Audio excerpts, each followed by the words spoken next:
नमस्कार दर्शकों, जेके प्राइम में आपका स्वागत है। मैं हूं विनोद कुमार। दर्शकों, अलगाववादी नेता अली शाह गिलानी के देहांत के बाद जो हालात बने हुए थे, आज वो आहिस्ता आहिस्ता सामान्य होते नजर आए। हालांकि बाजार बंद थे, लेकिन वाहन या यूं कहिए कि यातायात सुविधा आंशिक रूप से शुरू हो गई है। और आपको बताते चले कि अली शाह गिलानी के देहांत के बाद आशंका जताई जा रही थी कि कहीं ना कहीं लोग बाहर निकलेंगे, लेकिन ऐसा नहीं हुआ। उसकी वजह यह भी है कि जब से 5 अगस्त 2019 के बाद 370 में संशोधन हुआ, 35 से रिपील किया गया, अलगाववाद की भाषा या अलगाववाद की सोच पर अंकुश जरूर लगा है और यही एक कारण था। लेकिन आशंकाएं थी, उसको देखते हुए 144 भी इम्पोज किया गया था, इंटरनेट सेवा भी बहाल नहीं थी और साथ ही साथ आपको ये भी बताते चले कि वॉइस कॉलिंग भी बंद की गई थी। लेकिन आज आहिस्ता आहिस्ता इन सबको बहाल कर दिया गया है। बहुत बड़ी कामयाबी, कल भी हमने इस पर चर्चा की थी कि 5 अगस्त 2019 के बाद ये बड़ा इम्तिहान था और इस इम्तिहान में भी केंद्र सरकार की बात करें, कश्मीरी आवाम की बात करें, सिक्योरिटी फोर्सेस की बात करें, सब के सब कामयाब हुए।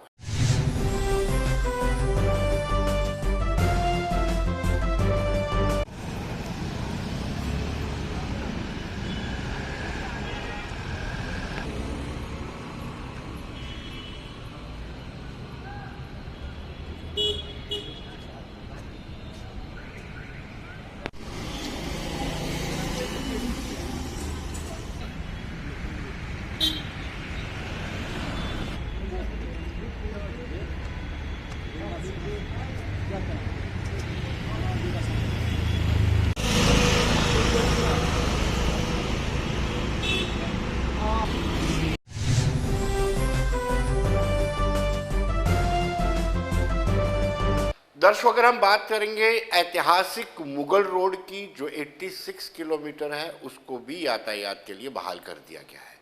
अनंतनाग सिंथन किश्तवाड़ मार्ग, इसको भी खोल दिया गया है। एहतियातन इनको बंद किया गया था। जैसे हमने पहले भी चर्चा की कि अली शाह गिलानी की मौत के बाद से, उनके देहांत के बाद से आशंकाओं के मद्देनज़र इनको बंद कर दिया गया था, लेकिन अब एहतियातन खोल दी गई हैं। दोनों ही मार्ग में हल्के वाहन आज से शुरू हो चुके हैं। क्योंकि इनको बंद किया गया था, उससे लोगों को दिक्कत आ रही थी, लेकिन अब इनको बहाल कर दिया गया।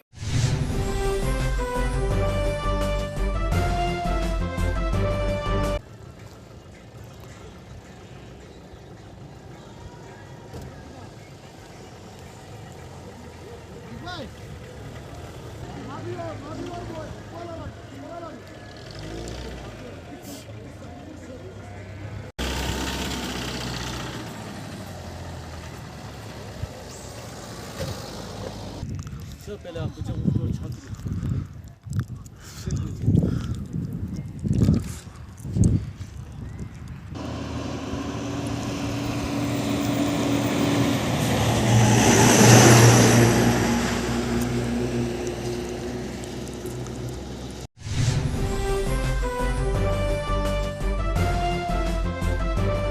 दर्शकों, इस वक्त फोन लाइन पर हमारे सीनियर न्यूज एडिटर हिलाल हंजूरी हमारे साथ जुड़ चुके हैं।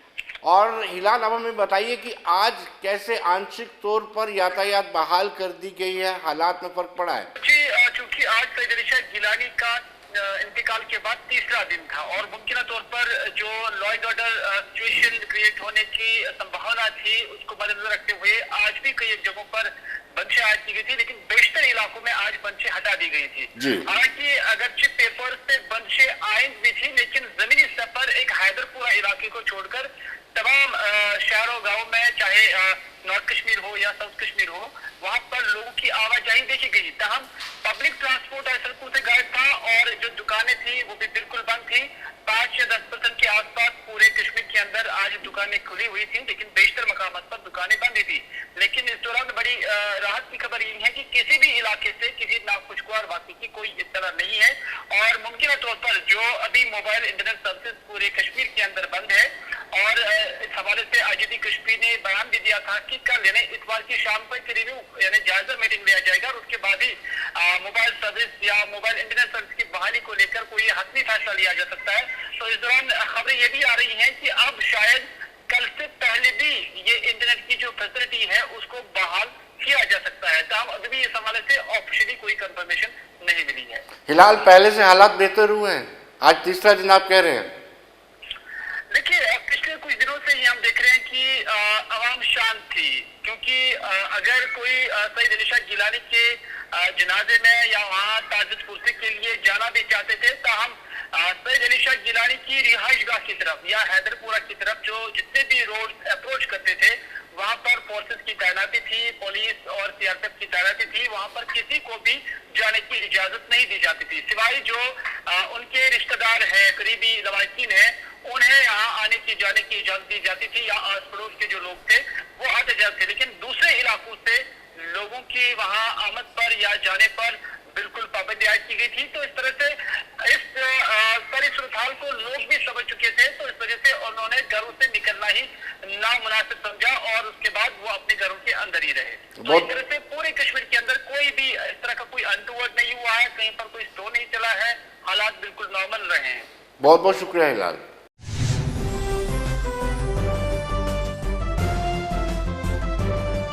तो जस्ट को जैसे हमने आपको बताया कि मुगल रोड को खोल दिया गया है, जो ऐतिहासिक रोड है, और साथ साथ हमने ये भी बताया कि 86 किलोमीटर इसका ये रोड है, और अनंतनाग, सिंथन और किश्तवाड़ उस रोड को भी खोल दिया गया है। जमशेद मलिक हमारे सहयोगी हमारे साथ इस वक्त फोन लाइन पर जुड़ चुके हैं। जमशेद, ये एहतियातन बंद कर दी गई थी, आज खोली है, लोगों को राहत मिली है?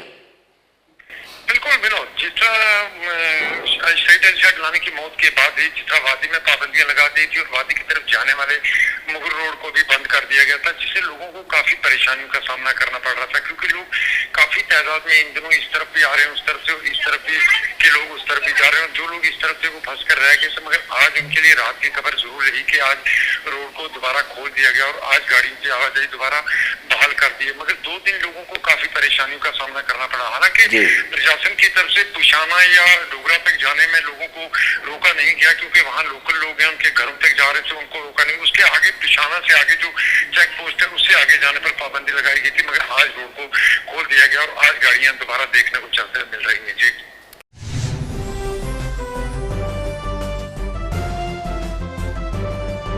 दर्शकों, बदलाव प्रकृति का नियम है, लेकिन इतना भी बदलाव नहीं होना चाहिए कि रिश्तों में दरार आ जाए।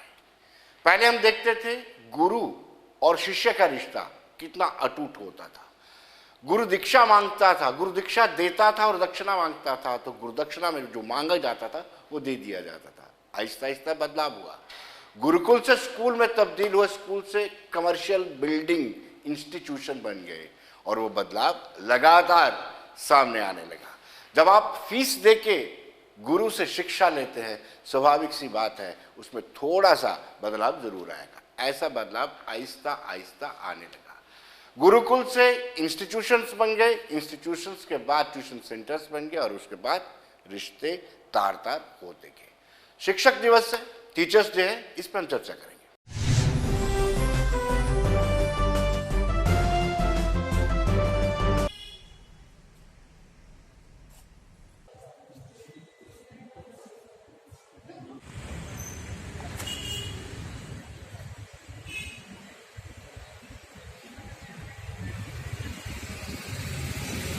आप किसी तरीके से रिमांड नहीं करोगे, वो बच्चा कैसे, आप घर में बच्चे को मारते हैं ना, डांटते हैं ना किसी गलती पे, पर स्कूल में आप डांट नहीं सकते हो। जब आप डांट नहीं सकते हो तो ऑटोमेटिकली बच्चा तो और चौड़ा हो जाएगा। ये नहीं मैं कहती कि बच्चे को मारना है, कॉर्पोरल पनिशमेंट के अगेंस्ट हूं मैं, बट बच्चे को समझाने के लिए कहीं ना कहीं पे उसको रिमांड करना, उसको समझाना, उसको कहीं ना कहीं किसी तरीके से कोई रॉड होनी चाहिए ना, जहां से बच्चे को समझा सके। रिस्टोर तो वैसे ही होगा कि इसके लिए बच्चों असेंबली सेशंस जो हैं वो दोबारा से हों, जैसे पुराने ज़माने में होते थी स्कूल्स में। मतलब जब हम भी पढ़ते थे, असेंबली में मॉरल लेसन होता था, क्वेश्चन आंसर्स होते थे, न्यूज़ बोली जाती थी, पीटी होती थी, तो बच्चा अवेयर हो जाता था कि this is a part of the curriculum. और बच्चों को ये भी पता होता था जब हम कोई भी कहानी सुनाएंगे बार बार, तो कहीं ना कहीं वो बच्चे के दिल में जगह बनाएगी, उसके दिमाग में घुस जाएगा। अब ये वाले प्रोसेसेस तो शुरू हो रहे हैं हमारे स्कूल्स में, ये सब प्रोसेस शुरू हो रहे हैं, मगर ये पिछले 2.5 साल से बंद हो गए हैं। और ऑनलाइन जो है ये वाली बातें बच्चा समझ नहीं सकता है।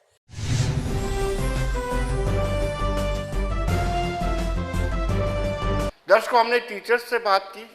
टीचर्स का ये कहना है कि कहीं ना कहीं जो पहले प्यार होता था, जो पहले अधिकार स्टूडेंट्स पर होता था, वो अब अधिकार नहीं रहा है।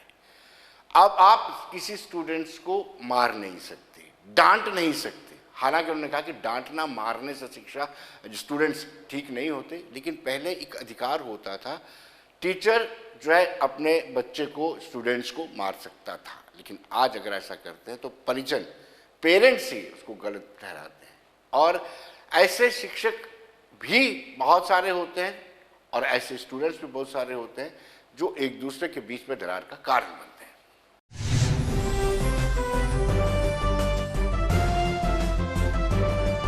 मेरे अकॉर्डिंग एक मीन्स की एक अध्यापक और मीन्स की बच्चे का बहुत अच्छा एक मीन्स कि एक इंस्टीट्यूशनल जैसे में पढ़ाते हैं बच्चों को, वो अच्छा बॉन्ड होता है। एक फ्रेंडली भी होना चाहिए, एज एक गाइडेंस के तौर पे भी होना चाहिए कि जो गाइडेड करता है टीचर बच्चे को, उनको पूरी ये प्रोस्पेक्टस उनका पूरी लाइफ में रहता है। क्योंकि जो जैसे कि हमने अभी अपने टीचर से जो सीखा हुआ है, जो उन्होंने हमें टीचिंग दी है, ये पूरा हमारी लाइफ पे अफेक्ट करता है। कि अगर हमारा टीचर हमें गुड वे में लेके जाए वो बहुत ही अच्छा है। अगर हमारा टीचर अगर हमें नेगेटिव इम्पैक्ट ऑफ लाइफ के बताए या टीचिंग के माध्यम कुछ नेगेटिव बताए, वो भी एक हमारी लाइफ पे बहुत अच्छा बुरा असर डालता है।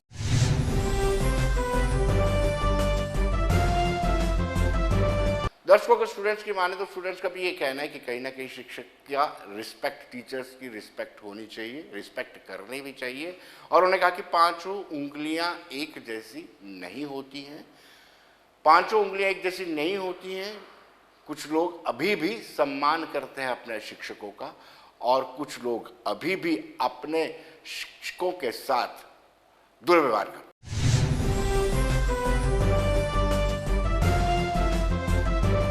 मैं यही सोचता हूँ कि पहले जो था तो टीचर जो थे वो अच्छी तरह पढ़ाते भी थे और जो छात्र थे वो भी कहते थे हाँ हमें पढ़ना है, अपने टीचर्स की तरह बनना है।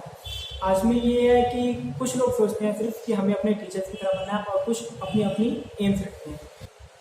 रिस्पेक्ट तो करते हैं बट न्यू टेक्नोलॉजी की वजह से थोड़ा सा इफेक्ट कम हो गया है। लेकिन जो पहले ज़माने के टीचर्स वगैरह होते थे, अध्यापक होते थे, वो अपने गुरु को भगवान का दर्जा देते थे। वो ये समझते थे कि गुरु हमारे सब कुछ हैं, गुरु के प्रति उनमें अच्छी भावना होती थी, बहुत अच्छा करते थे उनके लिए। और जो अभी का युग चल रहा है वो मतलब थोड़ा बहुत तो हुई है चेंज, पहले का टाइम अलग था अभी भी, लेकिन इतना नहीं चेंज हुआ कि रिस्पेक्ट ना करें। रिस्पेक्ट तो सभी करते थे। वही मैंने बताया ना कि पहले ज़माने में था ऐसा कि गुरु बहुत अच्छे होते थे। मतलब अब टाइम चेंज होने के साथ साथ ऐसा हुआ है कि हाँ गुरुओं में थोड़ी कमी आई है। ऐसा नहीं है गुरु जैसे पहले थे अभी वैसे ही थोड़ा चेंज हुआ है, लेकिन हमारे स्कूल के जितने भी अध्यापक हैं सब अच्छे, बहुत अच्छा पढ़ाते हैं।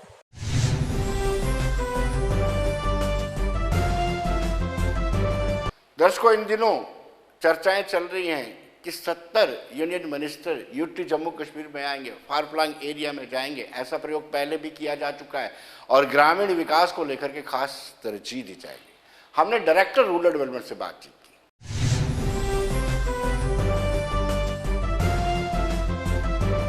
दर्शकों, आज के हमारे खास मेहमान हैं director RDT rural development department Kishore Singh ji. Kishore ji, आपका स्वागत है। आने वाले दिनों में कुछ ज़्यादा इम्पोर्टेंट रहेगा आपका डिपार्टमेंट, क्योंकि करीब 17 मिनिस्टर, यूनियन मिनिस्टर्स ग्रामीण हलकों का दौरा करेंगे, कैंपिंग भी करेंगे।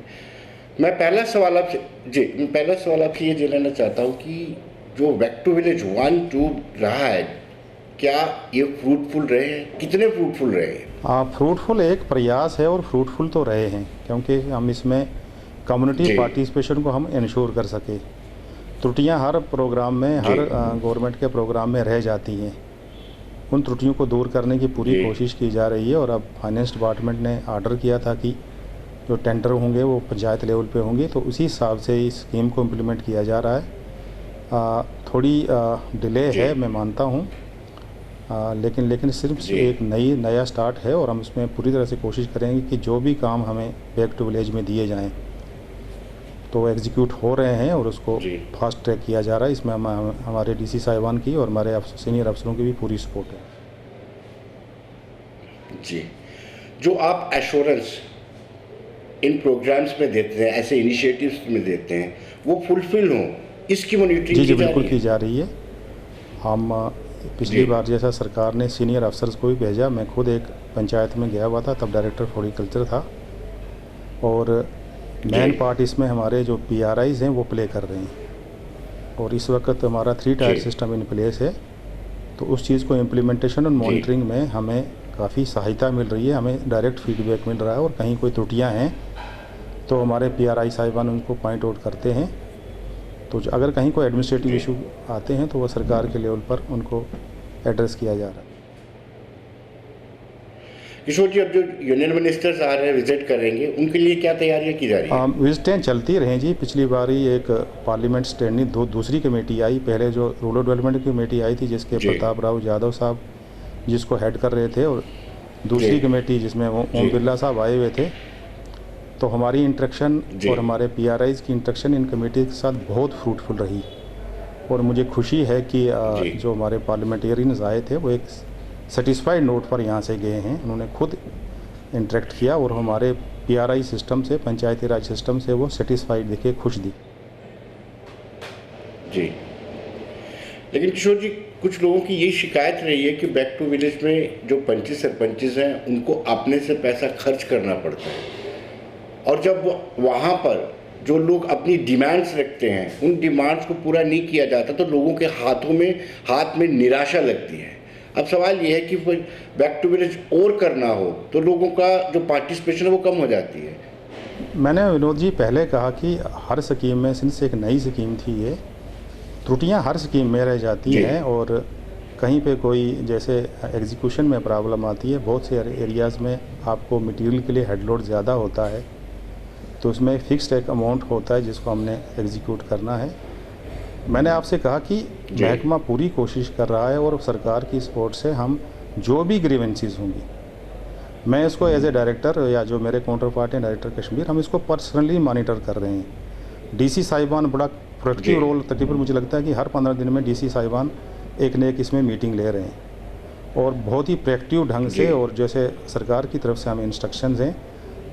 नए इश्यूज़ में या नए प्रोग्राम्स की इम्प्लीमेंटेशन में हमेशा प्रॉब्लम होती है, कुछ न कुछ इश्यूज़ आ जाते हैं, लेकिन उन्हीं प्रॉब्लम्स को दूर मैं के लिए हम यहाँ पे हैं। और मैं विश्वास दिलाता हूँ आपको यार, अपने लोगों को जो इसके बेनिफिशरीज़ हैं, कि कोई भी त्रुटि नहीं रखी जाएगी, और हम इस बैक टू विलेज को एक सक्सेसफुल बनाएंगे।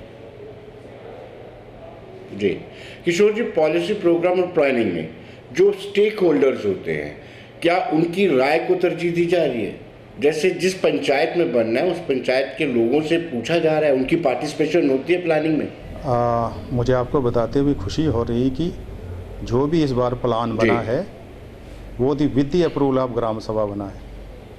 ग्राम सभा में वर्क प्लान डिस्कस किया जाता है, और उसके बाद नॉट ओनली कि मनरेगा है या हमारे यहाँ सिटी पंचायत है, लेकिन जो आवास है, आवास योजना है जो प्रधानमंत्री जी की है, उसके लिए भी हर चीज़, हर मसला ग्राम सभा में रखा जाता है। और इस वक्त हमको सरकार की तरफ से आदेश भी हैं कि अगर कोई डिलीशन भी करनी है, अगर कोई बेनिफिशरी बाय डिफ़ॉल्ट कोई बेनिफिशरी जो उन गाइडलाइंस को और पैरामीटर्स को क्वालिफाई नहीं करता है, तो वो भी चीज़ हमें ग्राम सभा में लेनी है।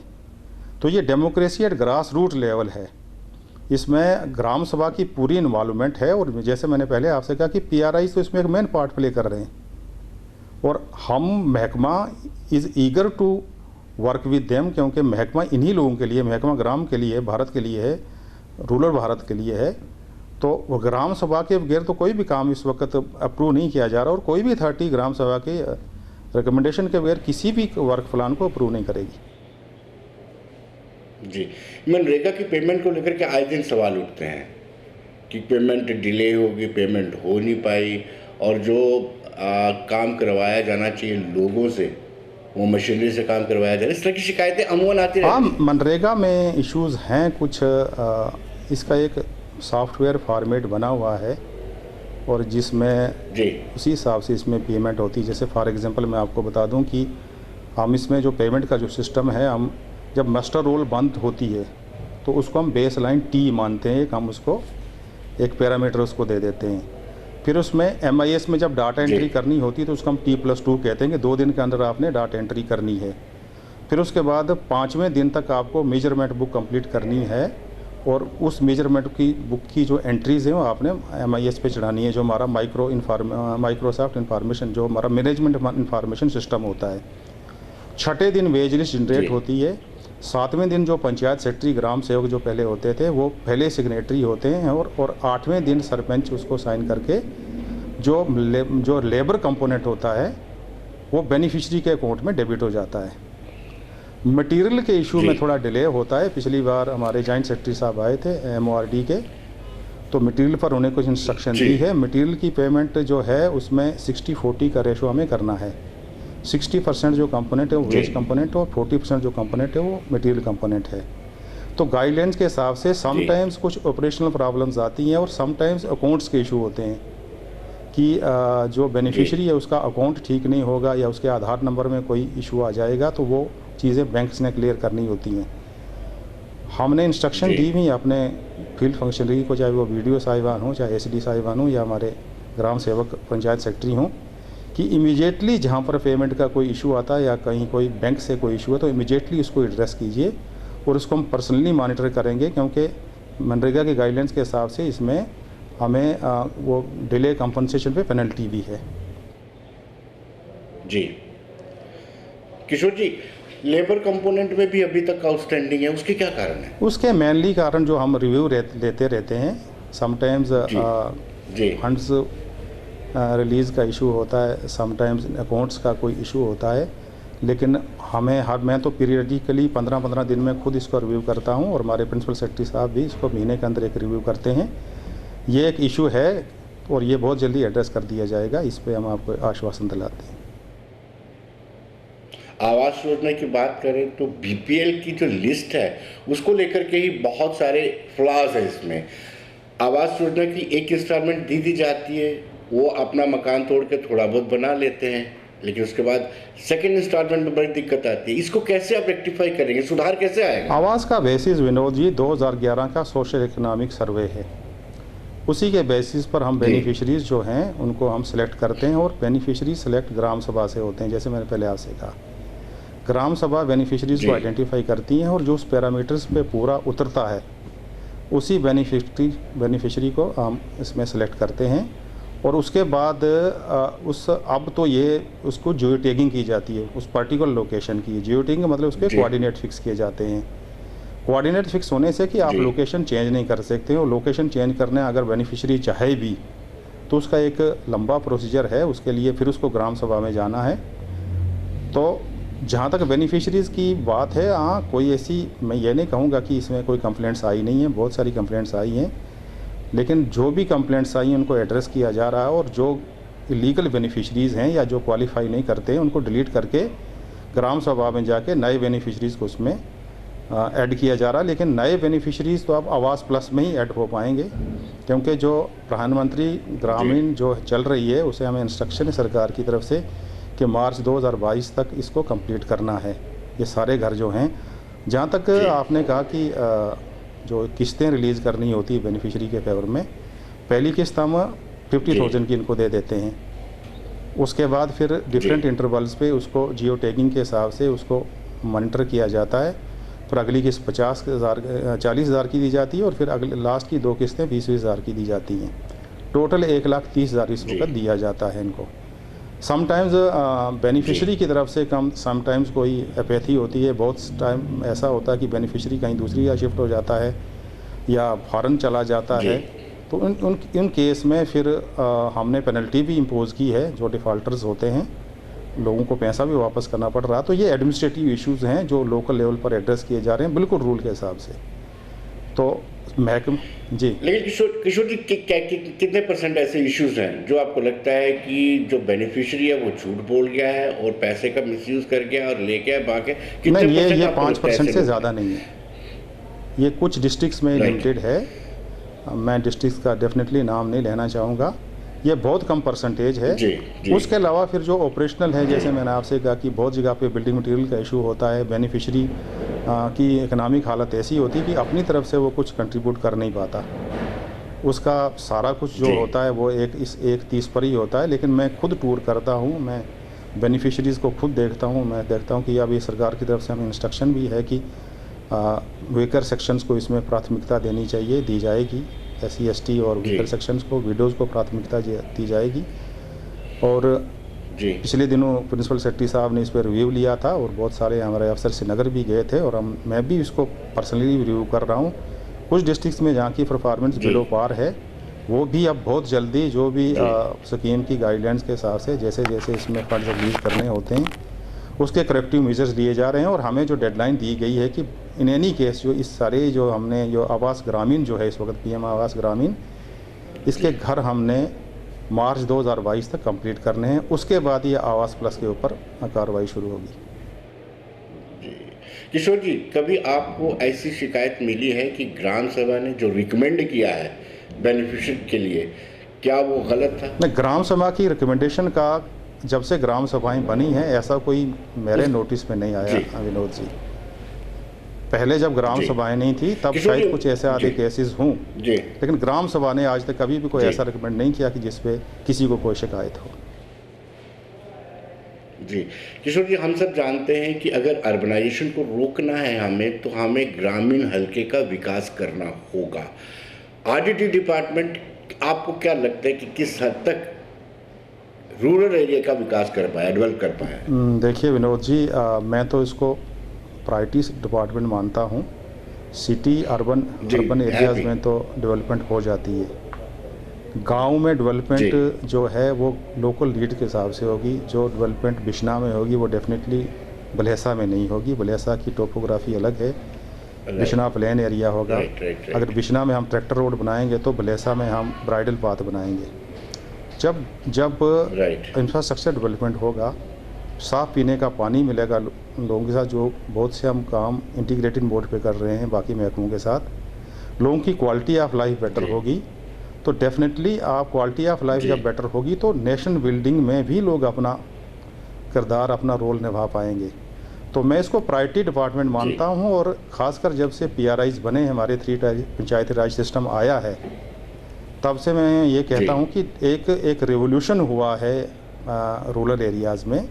हर आदमी को, हर बेनिफिशियरी को, चाहे वो जॉब कार्ड होल्डर हैं, चाहे वो स्मॉल एंड मार्जिनल वर्कर्स हैं, हम हर सेक्टर में लोगों को सपोर्ट करने की कोशिश कर रहे हैं। बिसाइड्स डेवलपमेंट, जैसे हम रूरल हार्ट बना रहे हैं। रूरल हार्ट में हमारा ये कि एक फोकस एरिया पे, फोकस लोकेशन पे एक इंफ्रास्ट्रक्चर तैयार किया जाएगा जहाँ के गांव का आदमी अपनी जो भी उसके पास प्रोड्यूस होगा, ये नहीं कि कोई एग्रीकल्चर प्रोड्यूस हो, कोई भी प्रोड्यूस ला के उसको वो सेल कर सकता है।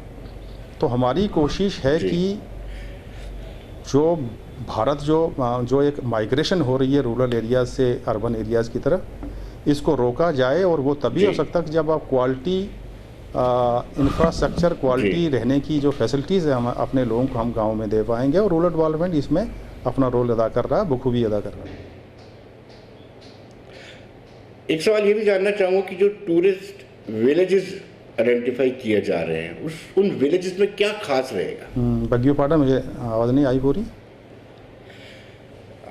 LG ने कल ही अनाउंस किया है कि अबाउट 75 टूरिस्ट विलेजेस बनाए जाएंगे। उन विलेजेस में क्या कुछ खास रहेगा? स्कीम की गाइडलाइंस तो अभी हमारे साथ शेयर नहीं हुई है, लेकिन डेफिनेटली एक आदर्श ग्राम जो पहले एक चल रहा है उसमें टूरिज़्म प्रमोट किया जाएगा, लोकल हैंडीक्राफ्ट्स प्रमोट किए जाएंगे और उसके बाद उसको टूरिस्ट सर्किट पे लाया जाएगा। जो पिछली जो हमारी मीटिंग हुई सरकार के साथ, ताकि ये ऐसे एरियाज़ हों जहाँ पे लोग जाना चाहें। और जैसे लद्दाख में स्टे होम फैसिलिटीज़ होती है या उत्तराखंड और हिमाचल में स्टे होम फैसिलिटीज़ होती है, तो ये टूरिज़्म को डेवलप करने के लिए ये एक बहुत बड़ा इसमें रोल होगा। और इसी हिसाब से लोग अगर अपने घर थोड़े इसमें एडिशन कर पाएंगे तो उनकी इनकम जनरेशन भी होगी और टूरिज़्म को बढ़ावा मिलेगा। किशोर जी, आखिरी सवाल आपसे। लास्ट टाइम जब यूनियन मिनिस्टर्स आए थे तो इस तरह की शिकायतें थी कि पहले से जो काम हो चुके थे, जिनके उद्घाटन भी हो चुके थे, उनको दोबारा से फीता लगा करके उनका उद्घाटन किया गया। इस तरह की शिकायतें नहीं, इस किस्म की कोई शिकायत मेरे नोटिस में, मेरे टेन्योर में बिल्कुल नहीं आई है, ऐसी कोई शिकायत। जी किशोर जी, बहुत बहुत शुक्रिया आपका, धन्यवाद। Thank you Vinod ji.